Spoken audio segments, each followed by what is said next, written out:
Ouverte suite au rapport de la Cour des comptes sur la gestion des fonds force Covid-19. Ministre d'âge, directeur d'hôpitaux, acteurs culturels et autres continuent de défiler devant les enquêteurs de la division des investigations. Selon le rapport, près de 20 milliards de francs CFA ont été engagés dans des dépenses qui n'ont aucun lien avec la pandémie. En plus donc des dépenses non justifiées, déjà plus d'une dizaine de personnes sont en position de garde à vue.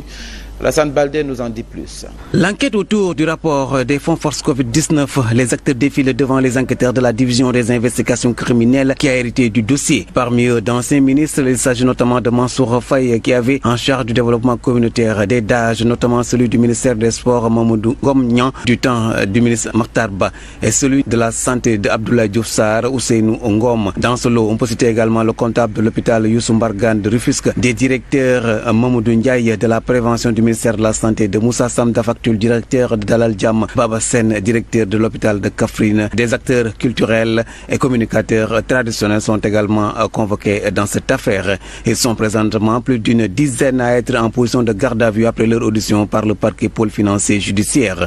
Selon d'ailleurs le rapport, près de 20 milliards de francs CFA ont été dépensés sans aucun rapport avec la Covid-19. L'audit révélé par la Cour des comptes a décelé également des surfacturations de près de 3 milliards de francs CFA sur le prix du riz acheté et distribué aux populations les plus démunies dans un contexte de confinement. Il y a noté également plusieurs défauts de pièces justificatives de dépenses. C'est dire que la dernière vague de la Covid-19 au Sénégal risque d'être plus dévastatrice pour plusieurs responsables et autorités de ce pays eu égard des personnes soupçonnées dans cette affaire de détournement de deniers publics qui défraie la chronique.